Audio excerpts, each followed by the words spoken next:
Léa Salamé, une figure du journalisme sportif tacle quel jeu après avoir été snobée par l'émission. Depuis 15 jours, Léa Salamé est aux commandes d'une émission autour des JO 2024 baptisée Quel jeu.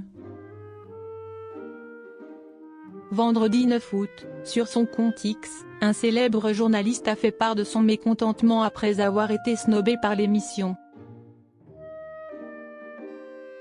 Après quelle époque, Léa Salamé a pris les commandes d'une nouvelle émission estivale baptisée Quel jeu, diffusée chaque soir sur France 2 en deuxième partie de soirée.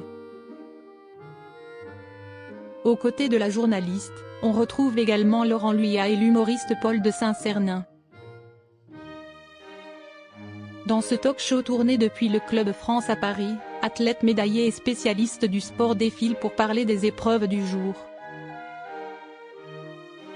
Si l'audience est au rendez-vous, l'émission et la journaliste ont été au cœur de nombreuses polémiques ces dernières semaines. C'est d'abord la ligne éditoriale, jugée pas assez centrée sur le sport, qui a été critiquée par le service sport de France Télévisions et des téléspectateurs. La ligne éditoriale a alors rapidement évolué pour proposer moins de people et plus de sport. Une figure du journalisme sportif remontée contre quel jeu.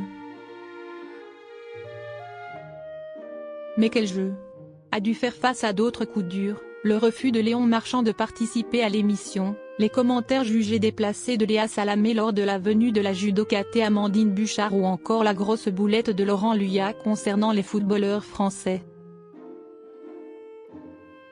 Samedi 10 août, c'est Patrick Chêne qui a décidé de tacler l'émission.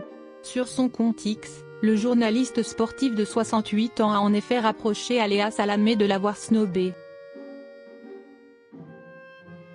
Vu les réactions agressives lues après le passage de mon fidèle ami Gérard Holtz dans Quel jeu, je me réjouis finalement que France Télévisions ait oublié mon passage. 500 stades 2, 15 Tours de France, 9 Jeux Olympiques, Téléthon, JT de 13h, AA, a écrit Patrick Chêne.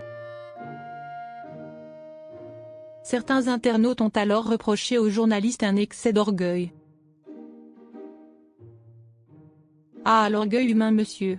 Je vous rassure, il est ancré en chacun de nous, chez moi aussi, après plus ou moins selon les personnalités, peut-être un peu plus chez des personnes publiques dont l'ego est un peu plus dimensionné, a écrit un internaute.